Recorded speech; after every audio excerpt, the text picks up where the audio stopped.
රටට ඇත්ත කිව් රටේ දිශානතිය වෙනස් කළ යුගයේ අවශ්‍යතාව ඉටු කරන ටෙලිවිෂන් ටෙලිවැකිය දැන්. ටෙලිවිෂන් ටෙලිවැකිය අද 2026 අප්‍රේල් 13 වෙනිදා. අද ලියන්නේ 911 වැනි ටෙලිවැකිය. අද පරණ අවුරුද්දනේ නේද? මේ පරණ අවුරුද්දේ එක චාරිත්‍රයක් තමයි ස්නානය කිරීම. ඒ කියන්නේ පරණ අවුරුද්දට පිරිසිදු වීම නේද? ඔය දියනෑමේදී මේ සමහරු ඇදගෙන නානවා නේද? සමහරු ඉහගෙන නානවා. එතකොට තවත් සමහරු බැහැලත් නානවා.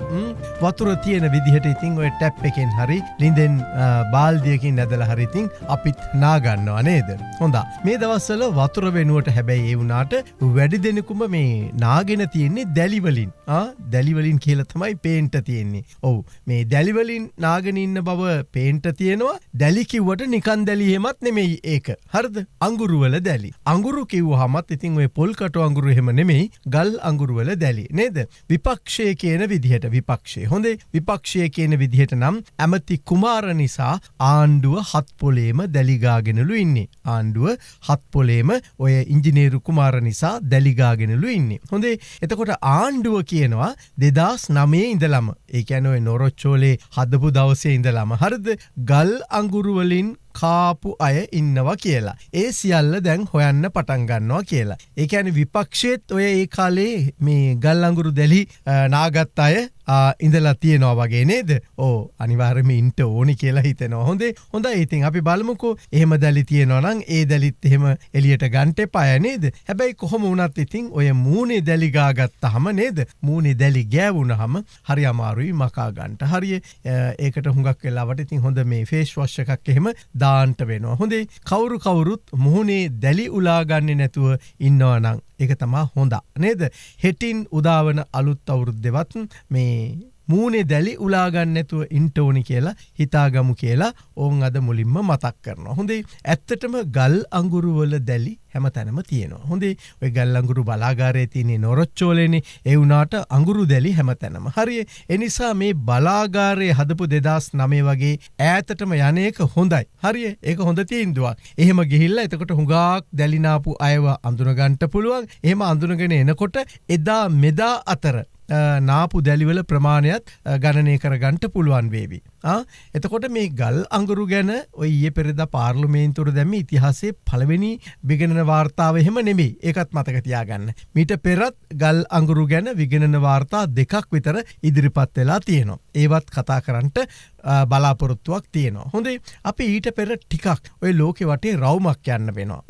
එහෙම ගිහිල්ලා ගල් අඟුරු කොහෙන්ද කොහොමද ගන්න කියලාත් බලා ගන්න ඕනේ. ඊළඟට මේ අපි බලන්න ඕනේ ලෝකයේ ගල් අඟුරු ආශ්‍රිතව වෙන රටවලත් දූෂණ වංචා සිදු වෙලා තියෙනවද කියලා සිදු වෙමින් තියෙනවද කියලා නේද? ඊළඟට බලන්න ඕනේ මේ බාල ගල් අඟුරුයි උසස් ගල් අඟුරුයි කියලාත් වර්ග දෙකක් තියෙනවා නම් ඒ කොහොමද ඒක අඳුනගන්නේ කියන කාරණාව. හරිය. ඒ සියල්ලටම ප්‍රථම එකක් ලියලා තියන්න. හරිය.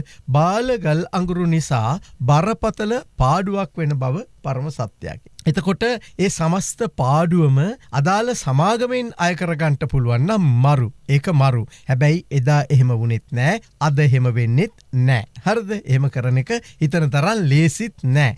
එතකොට බාල ගල් අඟුරු නිසා වැඩියෙන්ම ඩීසල් බලාගාර වලට යන්න වෙනවා. ඩීසල් වල ගාන වැඩි නේද? එතකොට විදුලි උත්පාදන වියදම මොකද වෙන්නේ? වැඩි වෙනවා. ඒ වියදම කොහෙන් කවර් කළත් හරිද? කොහෙන් ආවරණය කරගත්තත් අවසානයේ ජනතාව පිට තමයි. එක්කෝ රටෙන්ම එකතු කරගන්න බදු සල්ලි එහෙමත් නැත්තම් ගන්න ණය හෝ ඔය විදේශ ප්‍රේෂණ වලින් හරිද මොකෙන් හරි ඒවයින් තමයි ගෙවන්න වෙන්නේ. හොඳේ. එතකොට මේ ආණ්ඩුවේ සල්ලි කියලා එකක් තියෙනවා කියලා නම් විශ්වාස කරන්න බෑනේ නේද? තියෙන්නේ ජනතාවගේ මුදල්. හරිද? හරි. ඒක දැන් ඔබට පැහැදිලින්නේ ජනතාවගේ මුදල්. කොහෙන් කොහොම මේ මුදල් පාවිච්චි කරත් ඒවා ජනතා මුදල්. ඒ වගේම තමයි ඔය ඉංජිනේරු කුමාර ජයකොඩිට එරෙහිව දැන් විශ්වාස භංගයක් ගෙනල්ලා විපක්ෂයේ ගෙනාවා. එතකොට විශ්වාස භංගේ ආණ්ඩුව දිනුම්. ආණ්ඩුවට 159ක් ඉන්නවනේ නේද? විශ්වාසභංගයේ දිනුම් කියන එකෙන් අදහස් වෙන්නේ නෑ ගල් අඟුරු බාල නෑ කියන එකවත් වංචාවක් වෙලා නෑ කියන එකවත්. හොඳේ ඒ දෙකම මේ විශ්වාසභංගයේ දිනූ පමණින් තහවුරු වෙන කාරණා නෙවෙයි නේද? එහෙනම් ඉතින් අප්පොච්චි කෙහෙලියත් ඉතින් අර මිනිමරපු ඖෂධ ගෙනල්ලා ඒ වෙලාව විශ්වාසභංගයේ අත උඩින් දින්නනේ නේද?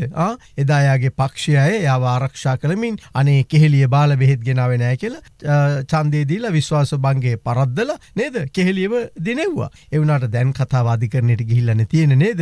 අද වන්දි ගෙවමින් නේද? නඩුව ඉස්සරහට යනවා නේද? අද සමහර දේවල් වල වන්දි ගෙවන්න උනා නඩුව ඉස්සරහට යනවා. ඒ වගේම තමයි මේ ගල් අඟුරු විශ්වාසභංගයේ දිනීම තුල ගල් අඟුරු හොඳයි කුමාරත් හොඳා කියන කතාව කියවෙන්නේ නැහැ. හරි අපි ඉදිරි ටෙලිවැකි වලින් ගල් අඟුරු ගේන තැන්වල ඉඳලා මුළු කතාවම අහලා බලමු. එතකොට ඔබට තේරුම් ගන්නට පුළුවන් ගල් අඟුරු හොඳටම කළු පාටයි. අලුත් තියෙනවා. හරිද? රත් වෙනකොට නිකන් ওই රතු පාටට අර ලාවා වගේ කියලාත් ඔබට තේරුම් ගන්නට පුළුවන්. එහෙම කියමින් අද ටෙලිවැකිය අවසන් කරනවා. ලබන්නා වූ අවුරුද්ද හැමෝටම සුබ අලුත් අවුරුද්දක් වේවා කියලා ප්‍රාර්ථනා කරනවා. ආයෙත් හෙට හමු වෙමු.